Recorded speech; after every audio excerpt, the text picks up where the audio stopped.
அவங்க எல்லாம் செய்வாங்கன்னு நம்பி போனோம். நான் அந்த கட்சிக்கு போய் என்னத்தை கேட்டேன்? மாட மாளிகை கூட கோபுரங்கள்லாம் பண்ணிட்டேன்னா இல்லை. நாம் ஒருவர் நம்பி இவர் செய்வார் அப்படின்னு நாம் போகிறோம், செய்யலை. சரி, நம்ம என்ன பண்ண முடியும்?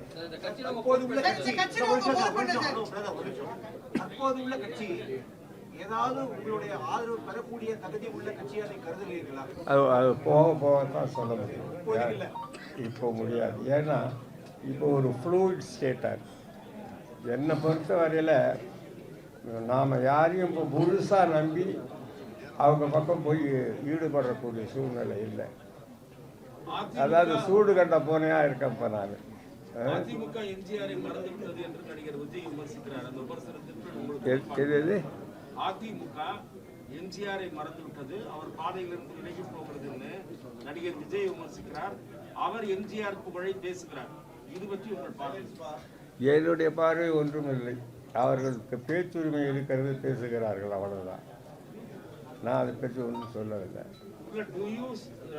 நான் ரொம்ப சிம்பிள்.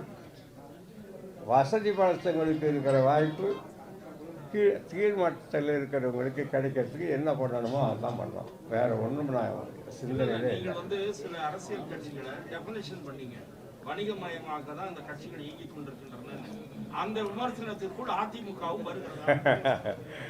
அது நீரே சிந்தித்து முடிவெடுத்து கொள்ள கேட்டுக்கொள்கிறேன். எம்ஜிஆருக்கு படுத்த கட்சி அதிமுகவும் இன்றைக்கு அதிமுக இருக்கிற கட்சிக்கும் என்ன இல்ல, ஒன்றும் சம்பந்தம் இல்லை, கவலைப்படாதீங்க.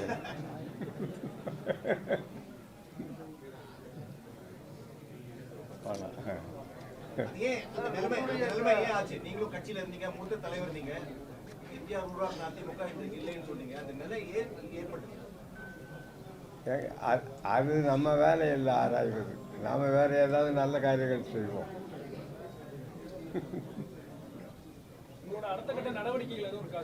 நாங்கள் மக்களை சந்திக்கிறோம், மக்களை தொடர்ந்து சந்திக்கிறோம், தொடர்ந்து சுற்றுப்பயணம் போகிறோம்.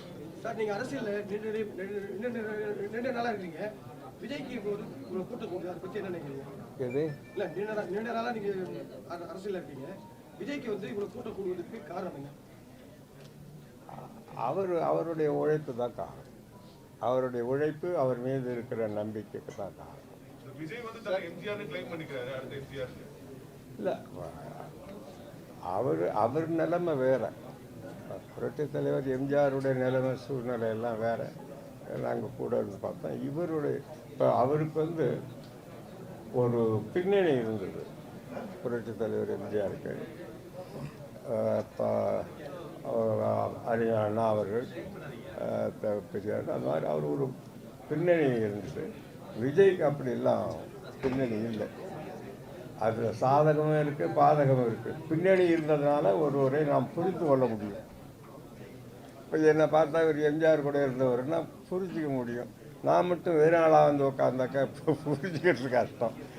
அதனால புரட்சி தலைவர் எம்ஜிஆரை பொறுத்தவரையிலே அவருக்கு ஒரு பின்னணி இருந்ததுனாலே மக்கள் எளிதாக புரிந்து கொள்ள முடிந்தது. இப்பொழுது விஜய் அவர்கள் அதுக்கு போராடணும். ஆனால் பின்னணி இல்லாததில் இன்னும் ஒரு நன்மை என்னன்னா, அவங்க செஞ்ச தப்பு தாண்டாக்களுக்கு பதில் சொல்ல வேண்டிய அவசியம் இல்லை. சில நேரங்களில் நமக்கு முன்னோர்கள் இருந்ததுனால அவங்கள நம்ம டிசோன் பண்ண முடியாது. எனக்கு அவங்களுக்கு சம்மந்தம் இல்லைன்னு சொல்ல முடியாது. அவங்க ஏதாவது தப்பு பண்ணியிருந்தால் அதுக்கு நம்மவும் பொறுப்பாகும். அந்த பிரச்சனையும் விஜய் கிடையாது. தாவேகாவுக்கு 30% வாக்கு வங்கி இருக்குன்னு விஜயே மேடையில பேசுறாரு. இதை நீங்க எப்படி பாக்குறீங்க? இந்த அனுமானத்தை எப்படி பாக்குறீங்க? ஏங்க, அவர் பேசுறது நம்ம ஏன் வேணான்னு சொல்லிட்டு போறோம்? உங்களை யார் நம்ம சொல்றா?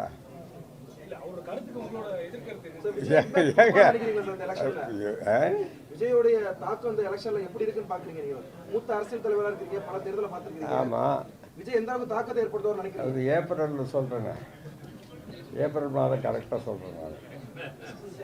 சார், இப்போ காங்கிரஸ் திமுக விட்ட இது ஆட்சியில பங்கு கேக்குறாங்க. ஒரு விஷயத்தை அது எப்படி கேட்கறது ஒரு பாக்குறீங்க? தகவல் இருக்கு. யாரு காங்கிரஸ் திமுக ஆட்சியில பங்கு வேணும்னு கேக்குறாங்க. எப்படி பாக்குறீங்க? முதல்ல அவங்க ஆட்சிக்கு வரட்டும், அதுக்கு பாடுபட சொல்லுங்க, அப்புறம் இல்லை பங்கு. சார் இந்த தேர்தல் யாருக்குமான போட்டி நினைக்கிறீங்க சார்? நான் அது ஏற்கனவே சொல்லிட்டேன்.